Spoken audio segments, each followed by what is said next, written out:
बहुत सपोर्ट बहुत हो रहा, तो उन्होंने बोला कि शुभम भाई आप जयपुर आए हैं तो प्लीज़ एक बार इस सबसे ज़रूर मिलिएगा। तो बस आप लोगों का आशीर्वाद लेने आए हैं यहाँ पे। आप सब बहुत अच्छा कार्य कर रहे हैं और इतना अद्भुत मैंने देखा अभी यहाँ पे, बच्चे भी बहुत अच्छी व्यवस्था है और आप सब, मेरे पास शब्द नहीं है आपके कार्य को देख करके। हमारे से कभी भी भविष्य में जो भी बन पाएगा, जो भी हो सकता है, हमें आदेश कीजिए। आपका छोटा भाई हूँ, आपका बेटा हूँ मैं, मेरा नंबर वगैरह रख लीजिएगा। तो किसी भी माध्यम से, मीडिया के माध्यम से अगर कहीं भी कोई आपको लगता है कि किसी चीज़ का प्रचार प्रसार करना है अपने को, तो आप मुझे आदेश कीजिएगा। आप ही का चैनल है, सब आप ही का है। कोई कार्यक्रम स्कूल में करवाना हो, कभी स्कूल में कोई कवि सम्मेलन करवाना हो, तो कुछ भी हो, कवियों की पूरी टीम है अपने पास, राजस्थान की भी टीम है, वो भी आ जाएगी। बहुत अच्छा। साइबर सिपाही वैसे इन्होंने बताया तो नाम से ही मैं तुरंत, क्योंकि मैंने देखा है आपका चैनल, और आप लक्ष्मण जी के मित्र हैं तो हम सबके भी मित्र हैं। मित्र भाई आपका, सबका छोटा भाई, लक्ष्मण जी हमारे भाई। हाँ नहीं, कोई बात नहीं, बात करते तो पी लेनी चाहिए। लक्ष्मण जी जब भी आते हैं तो भाई यहीं जन्मे हैं, यही इसी मिट्टी में लौटे हैं, तो जब भी वो आते हैं तो और से मिला जुला रहता है।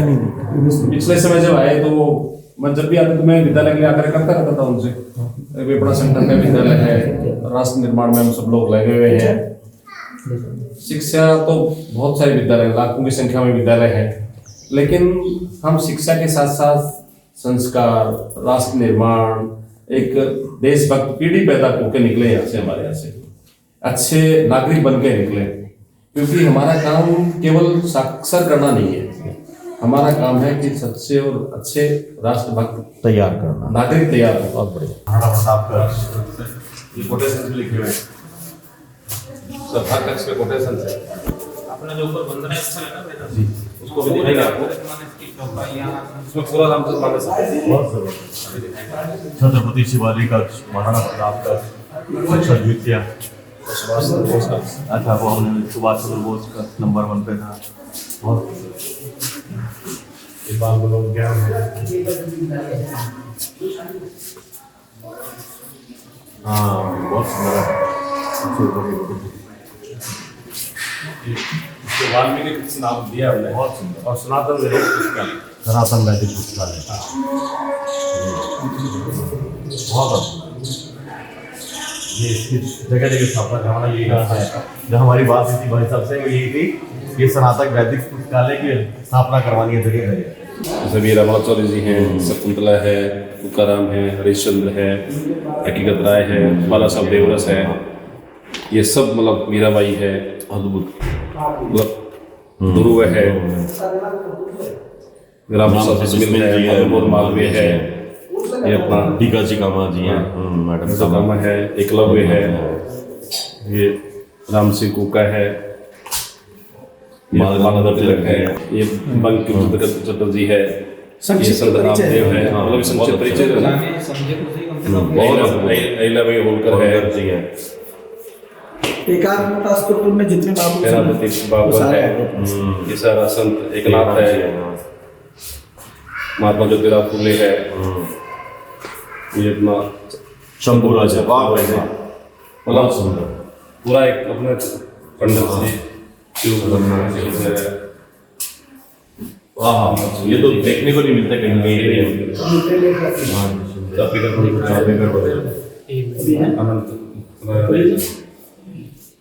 कितनी 220 235 कनकदास वासुदेव फड़के सरदार। ये आप सभी जो इस वीडियो को देख रहे हैं, आप लोग यकीन नहीं करेंगे और आप आश्चर्यचकित रह जाएंगे। 235 महापुरुषों की वो जीवनियां जो विरले ही शायद किसी को देखने को मिलती होंगी। अगर आप नाम भी देखेंगे, मैं दावे के साथ कह सकता हूँ 235 में से शायद 35 नाम होंगे जो आम जनमानस को भारत देश में पता होंगे, बहुत सारे नाम तो पता भी नहीं होंगे। उनकी जीवनियां यहाँ पे जिस तरह रखी गई है, आदर्श विद्या मंदिर नागल जैसापुरा जयपुर में है ये। और यहाँ पे आप देखिए जो सनातन वैदिक पुस्तकालय है, उसमें आपको अभी हम मेन वहाँ पे दिखाएंगे धर्म ग्रंथ हमारे, लेकिन उससे बढ़कर के मैं कहता हूँ ये भी धर्म ग्रंथों से कम नहीं है, क्योंकि बच्चों में ये संस्कार कहाँ से आएंगे जब वो इन बलिदानियों के बारे में जानेंगे।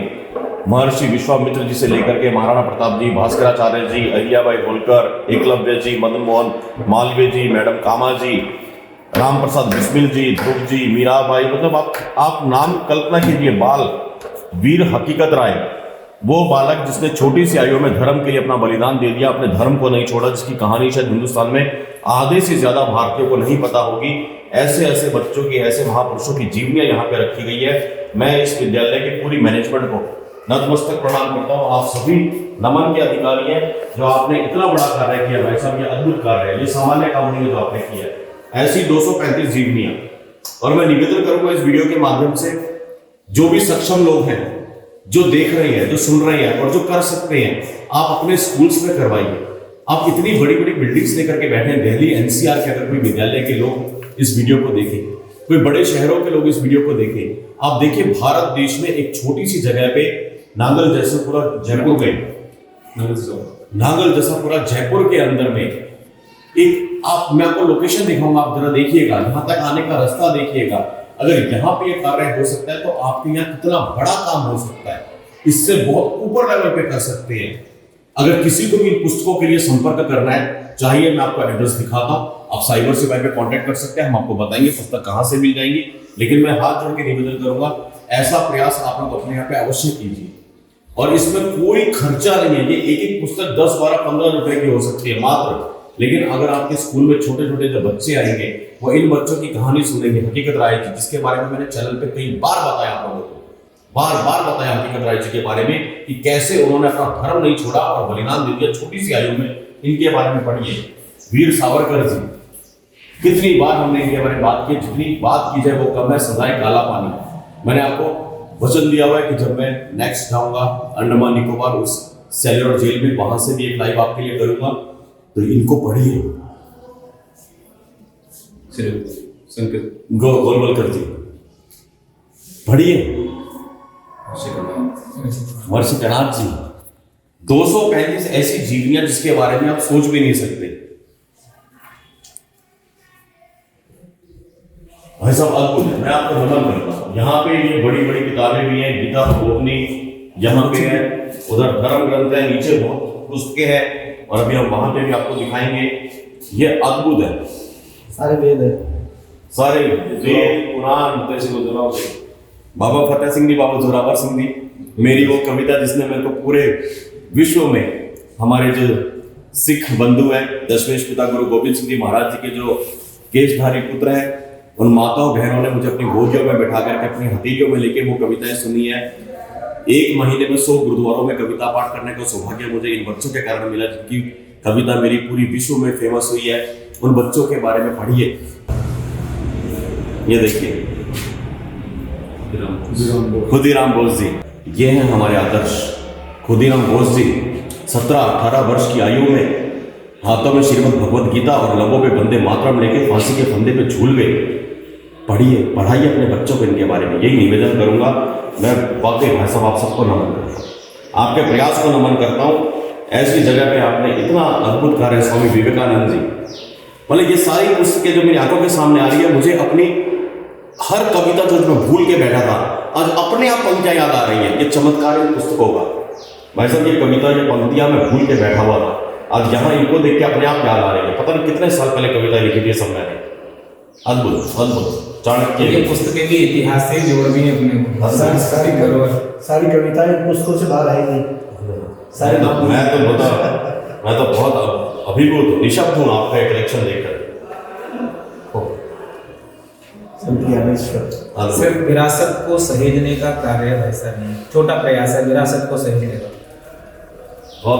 ये सब हम एक प्रयत्न कर रहे हैं कि हमारे बालक हमारे इतिहास को नहीं भूल जाए, हमारे महापुरुष को नहीं भूल जाए, हमारे वीरों को नहीं भूल जाए, वो स्मृतियों में बने रहे हमेशा। और उनकी स्मृतियों को लेके ही हमारी भावी पीढ़ी आगे बढ़े, भावी पीढ़ी का निर्माण हो और देश का भविष्य सुनहरा रहे। पीढ़ी महापुरुषों को, जिन्होंने इस देश को बनाने में, इस देश को यहाँ तक लाने में अपना जीवन उनको आहुतियाँ दी है, प्राणों का उत्सर्ग किया है, उन सबको हमें याद संजो के रखने के लिए विद्या भारती द्वारा संचालित ये आदर्श विद्यालय है। ये वास्तव में केवल शिक्षा के केंद्र नहीं है, यहाँ पर सब प्रकार की, मतलब बालक को शिक्षा के साथ साथ हमारी जो मूल संस्कृति है उसे जोड़े रखने का प्रयत्न, एक संस्कारित पीढ़ी, एक राष्ट्रभक्त पीढ़ी और गिरी कंदरों में रहने वाले सभी की चिंता करने वाला ये संगठन है। यहाँ केवल शिक्षा मात्र काम नहीं होता है, यहाँ संस्कारों को लेकर और इस विद्यालय के अंदर यहाँ के भैया बहनों को अध्ययन कराया जाता है।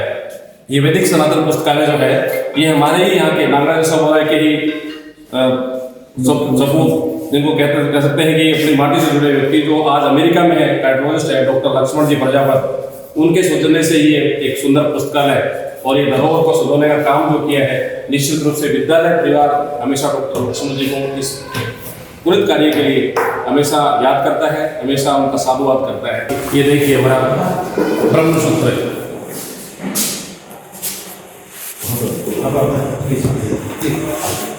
ये जो ये हमारे भारत की महान विभूति APJ अब्दुल कलाम साहब, ये अंग्रेजी भाषा में हमारे वेद जो है यहाँ उपलब्ध है, दोनों भाषाओं में है। ये गीता प्रबोधनी यहाँ आने वाले प्रत्येक अतिथि को, प्रत्येक बालक को ये गीता प्रबोधनी दी जाती है, घर में जाकर वो अपना अध्ययन करें। ये विष्णु पुराण है।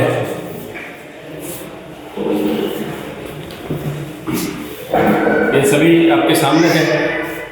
इस प्रकार का अद्भुत कलेक्शन शायद कहीं देखने को नहीं मिलता है। एक छोटे से गांव के अंदर, एक छोटे से स्थान पर आज ये अद्भुत एक प्रयोग हम कर रहे हैं ताकि भारत की भावी पीढ़ी इन सब चीजों को लेकर आगे बढ़े। आज पूरा विश्व जो भारत की ओर देख रहा है। साइबर सिपाही के माध्यम से आप सबको मालूम है कही है 25-50 हज़ार हनुमान चालीसा हर वर्ष वितरण होती है। लोगों को जो कहते हैं, हम कहते हैं कि कुम्हार जो कच्ची मिट्टी को कोई भी शेप दे सकता है। आप चाहे तो उसको सुपारी बनाए, आप चाहे तो उसको गुल्लक बनाए, आप चाहे तो उसका मटका बनाए। देखिए तो गुरुओं का बहुत बड़ा प्रताप है। मैं आप गुरुओं के चरणों में बहुत बहुत नमन करता हूँ भाई साहब। आज साइबर सिपाही टीम ने यहाँ आकर आज हमारा मौका बढ़ाया है और हमें कुछ और करने का जो जज्बा जगाया है, जो प्रेरणा दी है। मैं साइबर सिपाही टीम को धन्यवाद देना चाहूँगा, साधुवाद देना चाहूँगा कि आपने अपना समय निकालकर दिल्ली से आप यहाँ पधारे। आगे भी आपका मार्गदर्शन इस प्रकार से मिले। छोटे साहब का आशीर्वाद है। नजर हमारी खिड़की से इसको दी थी कि वो भाई कब आएगा, टंडन कर रहे हैं। ये भी बड़ी पुरानी याद हमें ताजा करा दी, भाई मजा आ गया। आपको भी मजा आ रहा होगा दोस्तों को देख रहे हैं। आपकी किस किस की यादें जुड़ी हुई है इस घंटी के साथ में, जरा कमेंट करके बताते रहो मेरे को।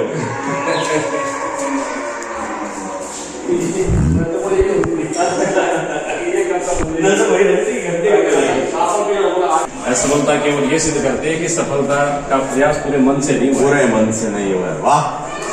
असफलता केवल यह सिद्ध करती है कि सफलता का प्रयास पूरे मन से नहीं हुआ है। बहुत बढ़िया। ये महर्षि दधीचि जी का है। महर्षि दधीचि जी, वाह। आर्यभट्ट का है। आचरण दर्पण के समान है, इसमें हर मनुष्य अपना प्रतिबिंब प्रतिबिंब है।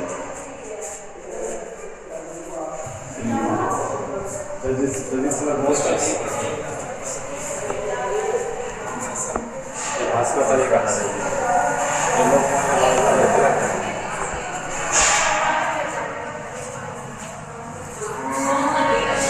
इच्छाएं कभी तरफ नहीं होती, अतः इनको नियंत्रण करके स्वामी विवेकानंद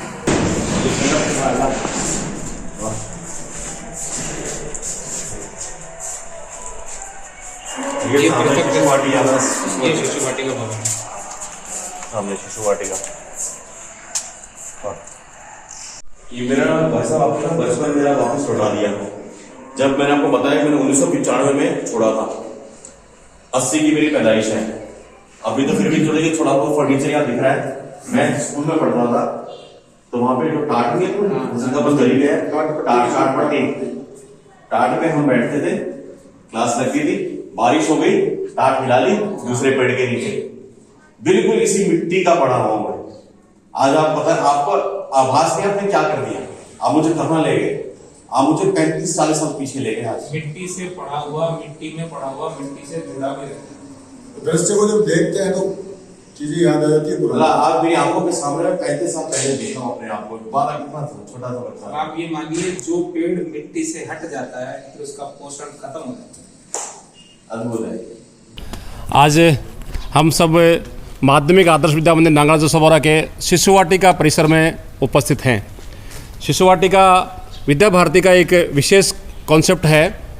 एक बालक को शिक्षा देने का एक विशेष प्रकार का उपक्रम विद्या भारती द्वारा संचालित सभी विद्यालयों में तैयार किया जा रहा है। जो हमारी नई शिक्षा नीति, जो राष्ट्रीय शिक्षा नीति बनी है, उसके अंदर बालक को बस्ते का बोझ अपनी पीठ पे नहीं लादना पड़े और सारे संसाधन विद्यालय के अंदर ही अनुभव से, स्पर्श से दिखाकर, महसूस कराकर सब प्रकार की जो व्यवस्थाएं हैं शिक्षा नीति की, वो विद्यालय में एक सिलेबस डेवलप करना है, ताकि उन सब चीज़ों को देखकर, समझकर, स्पर्श करके, महसूस करके और उनको उपयोग करके एक बालक जो सीख सकता है, उसी को ध्यान में रखते हुए ये शिशु वाटिका का निर्माण कार्य चल रहा है। आप देखेंगे तो ये प्राकृतिक दृश्य के साथ हम शुरू करते हैं।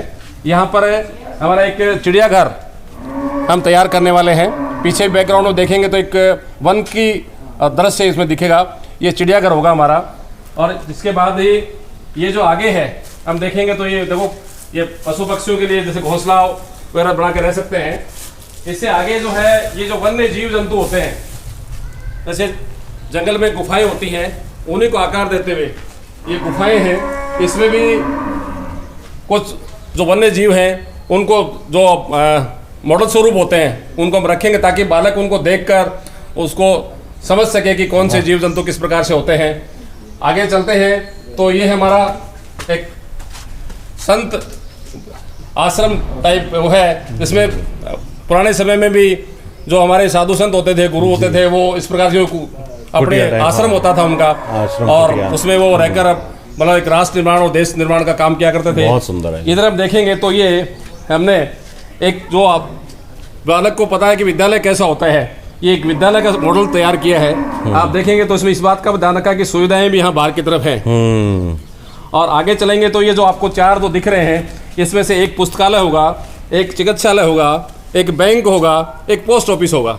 बालक को ये बता सकेंगे कि भाई ये चिकित्सालय है, ये पुस्तकालय है, ये पोस्ट ऑफिस है, ये मतलब बैंक है। और विशेष बात आप देखिए जो पनघट, क्योंकि आज की युवा पीढ़ी को पता ही नहीं है, अभी जन्म लेने वाले बच्चों को पता ही नहीं कुआं कैसा होता था, पनघट कैसा होता था, पानी कैसे निकलता था। आप देखेंगे तो ये आपने बना रखा है, तैयार किया है। और ये बाल्टी लेके कुएं से पानी निकालने का, और आपने देखो यहाँ पे मॉडल में भी आपने पूरा वो दिया रास्ता दिया है, इसमें पूरा है। इसके साथ ही जो ग्रामीण प्रवेश होता है, आदर्श ग्राम कैसा होता है पूरा, आदर्श ग्राम कैसा होता है, ये गाँव के जो रहने वाले लोगों के लिए जो निवास उनके होते थे वो हमने मॉडल स्वरूप तैयार किए हैं।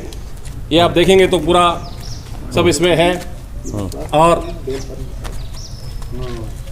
इसके साथ ही ये आप देखेंगे तो ये गांव की चौपाल, पहले गांव में जो गांव के प्रबुद्ध लोग होते थे, कोई भी समस्या आने पर उसका समाधान चौपाल बैठी करते थे। वो चौपाल है ये, जो गांव के फैसले गांव में हुआ करते थे, मतलब उनको अदालतों में जाने की आवश्यकता नहीं होती थी। वो एक चौपाल है, तो बालकों को चौपाल क्या होती थी वो बताने के लिए भी ये किया है। ये पीछे आप देखेंगे तो ये पर्वतीय क्षेत्र इस प्रकार का वो है। और इसके साथ ही आप इसमें इधर देखेंगे तो एक मंदिर है इसमें, वो देखिए बहुत ऊंचाई के ऊपर और मंदिर है इसकी। अरे वाह वाह वाह वाह वाह, अरे बहुत सुंदर ये मंदिर है ऊपर। मंदिर हमारे जो पवित्र जो स्थान देव स्थान होते थे वो कई ऊंचाई पे होते हैं। और आपने रास्ता भी बिल्कुल वही दिया जो राजस्थान के फेमस मंदिर जो ऊंचाई पे होते हैं, सारे पहाड़ों पे जाकर के ऐसे ही आपने पूरा बनाया मॉडल। बहुत सुंदर, अद्भुत, बहुत सुंदर है ना, कितना बढ़िया से वो पूरा रास्ता दिया है, बहुत बढ़िया। ये पूरा प्राकृतिक दृश्य के साथ में ये तरणताल बनने वाला है। अच्छा, अभी निर्माणाधीन है ये तरणताल बनेगा। छोटे बच्चों को बारिश का अनुभव करना, तालाब का अनुभव करना, उस सब चीज़ों को महसूस करने के लिए एक तरणताल ये निर्माणाधीन है। इसके साथ ही ये एक बहुत ही सुंदर ये कैलाश पर्वत का एक स्वरूप देंगे। भगवान शंकर वहाँ विराजेंगे और वहाँ से उनकी जटा से गंगा निकलती हुई नीचे आएगी। और इसमें आप देखेंगे तो इसमें संतों के आश्रम हैं, गुफाएँ हैं, सारे मतलब इसमें नीचे भी वो सारा है। और वो पानी बहकर इस पुल के नीचे से जैसे नदी निकलती है, वैसे ये पुल है, इस पुल के नीचे से नदी निकलकर मैदान में बहती हुई जाएगी। इस प्रकार का अद्भुत दृश्य ये बालकों को सब चीज़ें महसूस करके, स्वयं स्पर्श करके जो सीख सकता है बालक, वो किताबों में उसे नहीं सीख सकता। ये एक अद्भुत प्रयोग हम कर रहे हैं। इसके साथ ही ये और अन्य प्रकार के बच्चों के लिए खेल का जो संसाधन है वो हम तैयार कर रहे हैं। और हमारे भवन है, इसमें इंडोर संसाधन जो बालकों को बाहर इंडोर में भी वहाँ रख करके हम सिखाएंगे, वो सारा ये शिशु वाटिका का भवन है बहुत। और यहाँ इसमें स्मार्ट क्लासेस भी हमारे पास में है बच्चों को सिखाने के लिए। चलचित्र के माध्यम से भी हम बालकों को यहाँ शिक्षा का प्रयास करते हैं। ये सब प्रकार का हमारा अद्भुत है ये। तो ये सभी विद्यालयों में ये हो रहा है। भाई साहब, इसका जैसे आपने बताया कि ये आप प्रयोग कर रहे हैं, तो ये आपको क्या लगता है कि कब तक सूरज उधर से इधर अच्छा आएगा आपका चेहरा सामने से?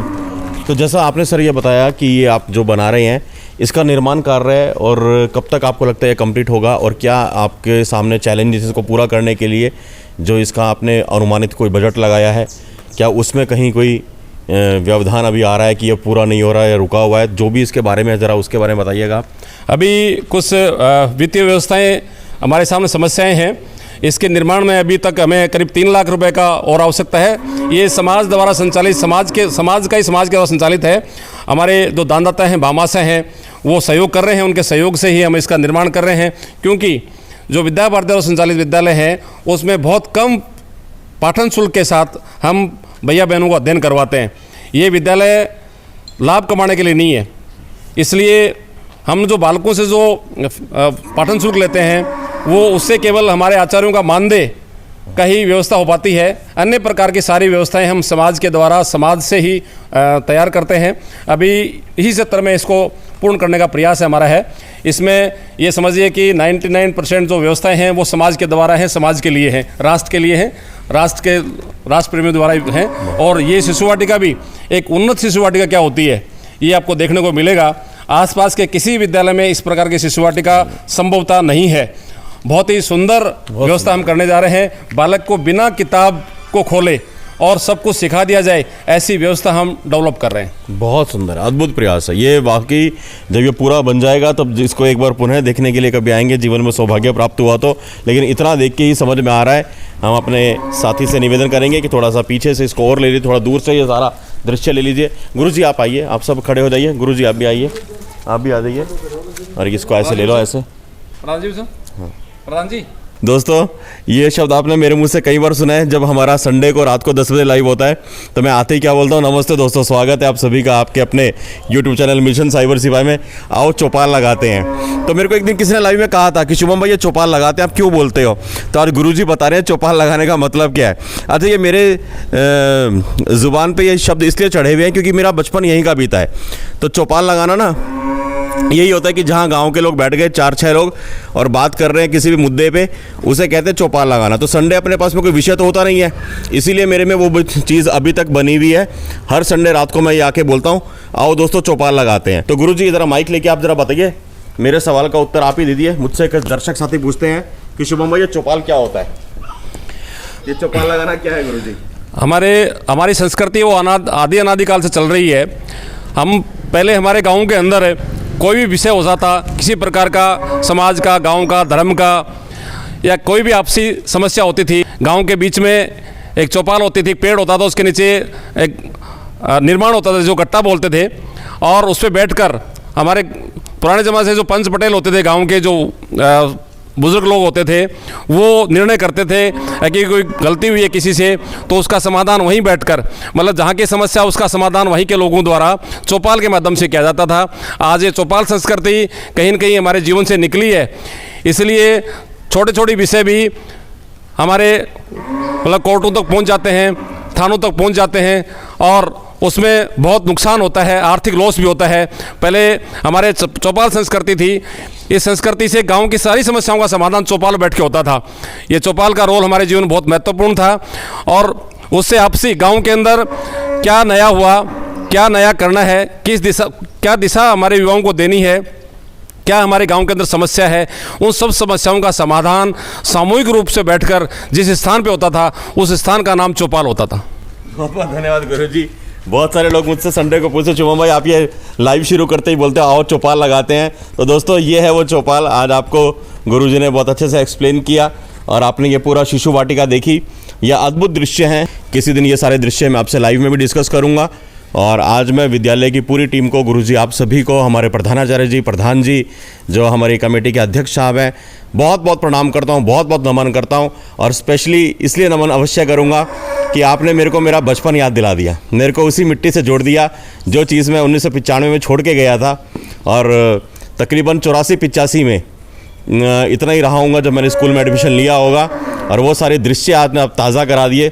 दरी का स्कूल, टाट की पत्ती वाला स्कूल, घंटी, हर एक चीज़ मेरे सामने ताज़ा हो गई। ये बहुत ही सौभाग्य की बात है कि इस विद्यालय का जो शुभारंभ है वो भी 1995 में हुआ है। अच्छा ये 1995 से ही विद्यालय इस गांव के अंदर चल रहा है। छोटा सा विद्यालय स्थापित हुआ था, मतलब 5वीं कक्षा तक का विद्यालय, आज ये माध्यमिक स्तर तक चल रहा है। हजारों भैया बहन यहाँ से पढ़कर अपना जीवन संवार कर, अपना भविष्य बनाकर यहाँ से निकले हैं और ये प्रक्रिया निरंतर चल रही है। हम सबका भी सौभाग्य है कि आज आप यहाँ पधारे और हम सबका मनोबल बढ़ाया। हमारी शिशु वाटिका को आपने अपने प्लेटफॉर्म पर दिखाने का जो एक प्रयास किया, उसके लिए विद्यालय परिवार, ये माध्यमिक आदर्श विद्या मंदिर आपको धन्यवाद देता है, साधुवाद देता है। हम पूरी तरह साथ में और मैं निवेदन करूंगा ऑन कैमरा ना से आप मेरे को डिटेल्स अवश्य दीजिएगा जिसमें आप समाज से सहयोग अपेक्षित करते हैं, जिसके सहयोग चलता है। मैं कोई कमिटमेंट नहीं है, हम कोई भामाशाह नहीं है, लेकिन इतना आपको वचन अवश्य देता हूँ, इसी मिट्टी का छात्र हूँ, कि हमारे साइबर सिपाही परिवार की ओर से जो बन सकेगा, आपका जो रिमेनिंग बजट है 3 लाख का बजट आपका जो अभी और बाकी है, उसके लिए कुछ ना कुछ जो हो पाएगा वो अवश्य करेंगे, हम अवश्य करेंगे, बहुत बिल्कुल अवश्य करेंगे। और आप इसको बनाइए, बहुत अच्छे से बनाइए, बहुत मन से बनाइए, हम उसी बहुत मन से बनाइए। हमें उसी परंपरा के लोग तेरा तुझको अर्पण, क्या लगे मेरा, बस तो हम ये अनमोल चीजें आपने जो दिया है प्राप्त करते हैं और इस मिट्टी के लिए हम समर्पित करते हैं। इसी भाव के साथ हम सब आगे बढ़ते हैं, इसी मिशन और ध्येय वाले लोग हम हैं। बहुत बहुत धन्यवाद गुरु जी, अद्भुत है, अद्भुत। प्रणाम आप सभी को।